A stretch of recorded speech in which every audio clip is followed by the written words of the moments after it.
میاں بیوی کے درمیان محبت ازدواجی زندگی ایک فطری تقاضا ہے اور دینی تربیت نہ ہونے کی وجہ سے زیادہ تر لوگ اسے دنیا داری سمجھتے ہیں۔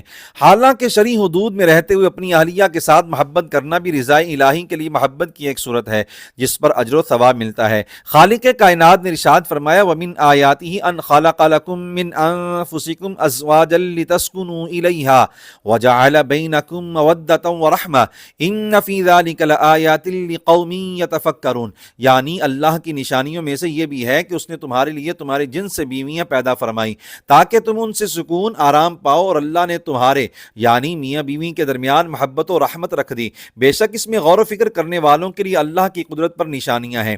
آیت کریمہ سے کئی باتیں معلوم ہوتی ہیں۔ نمبر 1، خاندانی نظام، نکاح کا سلسلہ اور میاں بیوی والا رشتہ اللہ تعالیٰ کی رحمت اور اس کی قدرت کی واضح نشانی ہے۔ زندگی کے اس پہلو میں ذہنی آرام و راحت کا صرف یہی ایک ذریعہ اللہ کریم نے بنایا ہے۔ اس سے ان لوگوں کو عبرت حاصل کرنی چاہیے جو ہماری نوجوان نسل کو مغربی کلچر کے قصیدے سناتے ہیں اور خاندانی نظام کو تباہ کر کے فحاشی پر مبنی دوستانہ تعلقات کو فروغ دینا چاہتے ہیں۔ اس کلچر سے نہ تو مغرب والے ذہنی سکون حاصل کر سکے ہیں، نہ ہی کبھی مسلم معاشرہ نفسیاتی چین پا سکتا ہے۔ نمبر 2، آیت کریمہ سے واضح ہوا کہ قدرت کا بنایا ہوا نظام یہ ہے کہ مرد کمائے اور عورت گھر میں رہ کر اس کے آرام کا ذریعہ بنے۔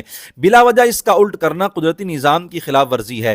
نمبر 3، مرد و عورت کے درمیان پہلے سے کوئی رشتہ داری یا تعارف نہ ہو تب بھی رب کریم کی قدرت سے نکاح کے ذریعے ان کے درمیان محبت پیدا ہو جاتی ہے اور وہ ایک دوسرے سے ہمدردی بھی کرنے لگتے ہیں۔ اس سے یہ بھی سبق ملتا ہے کہ میاں بیوی کے درمیان محبت ان ذرائع سے نہیں ہوتی جو مغربی کلچر سکھاتا ہے، یہ محبت رب العزت کے پیدا کرنے سے ہوتی ہے۔ یہی وجہ ہے کہ جو بےہودہ ذرائع اختیار کریں ان کی محبت چند ماہ کے دوران نفرت و لڑائی میں بدل جاتی ہے، اور یہ ہمارے سامنے ہے، جبکہ شریعت کے تقاضے پورے کرنے والوں کا باہمی پیار مثالی اور لازوال ہوتا ہے۔